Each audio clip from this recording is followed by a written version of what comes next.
Você vai ver no Jornal da Assembleia.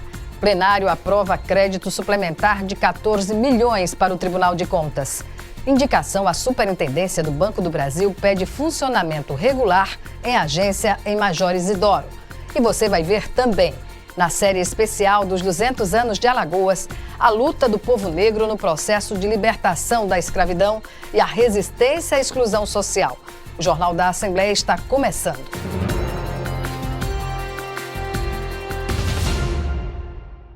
Olá! Em atendimento aos servidores do Poder Judiciário, parlamentares solicitaram à mesa diretora, na sessão desta terça-feira, a apreciação do projeto que trata da implantação da database da categoria. Já o deputado Bruno Toledo e Ronaldo Medeiros relataram problemas de funcionamento na agência do Banco do Brasil na cidade de Major Izidoro.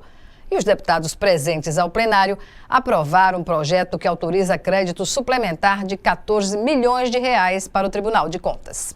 Na ordem do dia da sessão desta terça-feira, os parlamentares aprovaram o projeto de lei que autoriza o Poder Executivo a abrir crédito suplementar em favor do Tribunal de Contas do Estado no valor de 14 milhões de reais para a manutenção do órgão. Já que o tribunal tem umas contas a pagar e não pode, inclusive, sua folha de pagamento dos funcionários, e hoje foi aprovada a pedido nosso aqui em sessão extraordinária, 2 sessões. Os parlamentares também apreciaram e aprovaram a indicação do deputado Bruno Toledo ao superintendente do Banco do Brasil, em Alagoas, para que seja regularizado o funcionamento do banco na cidade de Major Izidoro. Quase um ano que a única agência bancária da cidade, que é a agência do Banco do Brasil, da cidade de Major Izidoro, encontra-se fechada. Alegam que falta segurança para o funcionamento, mas a consequência disso é que a cidade tem se fragilizado profundamente. Seu comércio tem sofrido muito com a ausência da agência bancária, as pessoas, os consumidores, vão para outras cidades para realizar essas operações financeiras, bancárias, e acabam consumindo no comércio dessas outras cidades. Os correntistas, os servidores públicos que recebem das prefeituras, é que a maioria do FPM é acreditado no Banco do Brasil, ficam a mercê hoje da abertura dessas agências, se locomovem, vão sacar dinheiro, podendo até ter acidentes e assaltos também. A pedido dos servidores do Poder Judiciário de Alagoas, que acompanhavam a sessão, os parlamentares ainda pediram a celeridade na apreciação do projeto de lei que implanta a database de 2017 dos servidores do Tribunal de Justiça, com proposta de reposição salarial de 6,29%. Nós estamos aqui hoje para sensibilizar os deputados para dar agilidade a um projeto de lei da database dos servidores do Poder Judiciário. Esse projeto de lei veio aqui para casa em 22 de agosto, mas, na verdade, pela nossa lei de plano de cargos e salários, a nossa database é em janeiro. Então, nós já estamos há 9 meses ansiosamente aguardando por essa reposição inflacionária, que vem corroendo o salário dos servidores. O Poder Judiciário encaminhou em agosto e nós já estamos aqui no final de setembro. Eu gostaria de fazer um apelo aos presidentes destas 3 comissões para que possa ser discutido nas comissões o projeto de lei que está em andamento aqui, é o PLO 471. É um projeto importantíssimo que nós pedimos agilidade nas comissões, creio que amanhã iremos votar aqui no plenário, já que esses servidores hoje eles não possuem a database e fica a mercê, a deriva, de quando os gestores do tribunal queiram queiram conceder esse reajuste. Colocando a database, não, nós vamos regulamentar por lei e naquela data os servidores passam a ter direito aos reajustes anuais. E na série dos 200 anos de Alagoas, a reportagem especial de hoje traz a saga do povo negro no processo de libertação da escravidão e a resistência ao preconceito e à exclusão social que permanecem até os dias de hoje. Acompanhe.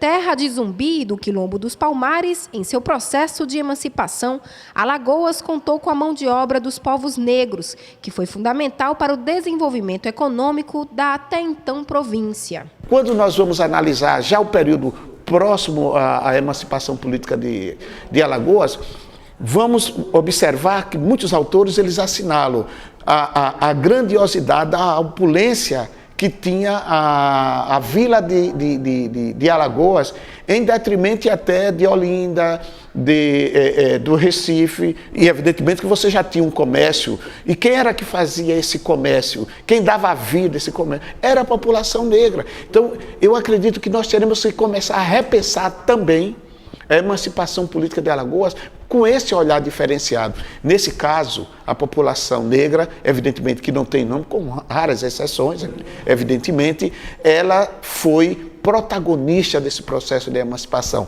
desde a criação do Quilombo dos Palmares até a sua emancipação. Símbolo da luta dos povos africanos contra a escravidão, o Quilombo dos Palmares, localizado na Serra da Barriga, deixou um legado não só para a população negra, mas para toda a sociedade. O Quilombo dos Palmares não era um grupo social isolado. O Quilombo dos Palmares era a reunião de vários mucambos, que formavam o Quilombo dos Palmares, e dialogava com essa sociedade. O Quilombo dos Palmares, ele foi dentro de um estudo de uma sociedade que contrapunha a sociedade colonial escravocrata. O Quilombo dos Palmares era o inverso. E ela foi importantíssima para a consolidação de um modelo de organização social com princípio libertatório. Deixou o legado e a tenacidade de lutar pela democracia e de lutar pela liberdade. Isso foi o primeiro exemplo que nós tivemos na história das Américas, talvez na história do mundo. Anterior à Revolução Francesa, os quilombolas já estavam falando nisso aqui. 71 anos após a emancipação de Alagoas, a escravidão foi abolida no Brasil por meio da Lei Áurea, assinada pela princesa Isabel em 1888. Mas, de acordo com o historiador Zezito Araújo, quando a lei foi assinada, grande parte dos escravos que há anos lutavam pelo fim da escravidão já vivia em liberdade. Quem provocou o processo abolicionista foram os escravizados. E aí tem alguns pontos na história que não se ressalta. Grande parte, veja bem, nós tínhamos aproximadamente, quando aconteceu a abolição da escravidão no Brasil, 700 e pouco homens e mulheres escravizadas, gente. Na sua grande maioria, todos eles eram libertos. E quem fez, ou quem contribuiu para essa liberdade, foram os próprios homens e mulheres, com a sua organização sociais. A Igreja de São Benedito, que era um tipo de organização, as igrejas do Rosário e, evidentemente, algumas lideranças brancas, não é? Que após conhecer outros sistemas, outras organizações sociais, ao estudarem na Europa, voltarem aqui para o Brasil, perceberam que esse modelo de sociedade não era mais correta. Segundo o historiador, após a abolição da escravatura, a população negra começou a sofrer um processo de exclusão da sociedade, que perdura até os dias atuais. Ela foi excluída da terra, a abolição da escravatura expulsou o trabalhador da terra, expulsou da sua participação no mercado de trabalho, criou ou reforçou ou ressignificou o preconceito, que são impedimentos que hoje a população negra é a maior vítima das agressões do Estado brasileiro. Quando eu digo é a maior vítima da agressão do Estado brasileiro, é através de quê? Da polícia, tanto civil como a polícia militar, do próprio judiciário, do próprio poder legislativo, porque o poder legislativo não cria lei para assegurar os direitos. Hoje, o estado de Alagoas conta com inúmeras militâncias negras que se dividem em diversos segmentos, como culturais, religiosos e políticos, e que lutam pelos direitos dos afrodescendentes no estado. Mas para o historiador Zezito Araújo e a coordenadora do Instituto Raízes de África, Arísia Barros, ainda falta vontade política para que a desigualdade racial seja combatida no estado. O que falta é vontade política dos nossos gestores, no primeiro lugar. E no segundo lugar, também mobilização do próprio movimento negro. Porque nós não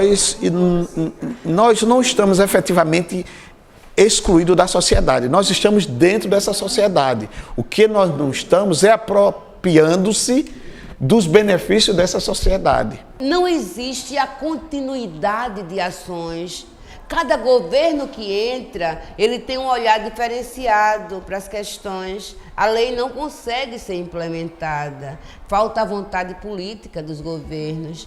E aí a gente diz que, claro, os governos são, a grande maioria, são homens brancos, homens no poder, e não percebe o entorno. E o entorno tem um monte de pretos e pretas. Eu sempre digo pretos e pretas ou negros e negras, né? E quando nós falamos que para que haja implementação é preciso que haja o controle social. E quem faz o controle social é o movimento negro. Não espere que o governo vai implementar leis sem que haja pressão. Contra a força inimiga, a defesa da família, lá na Serra da Barriga, permanente uma vigília. Foi preciso o tombamento pela identificação.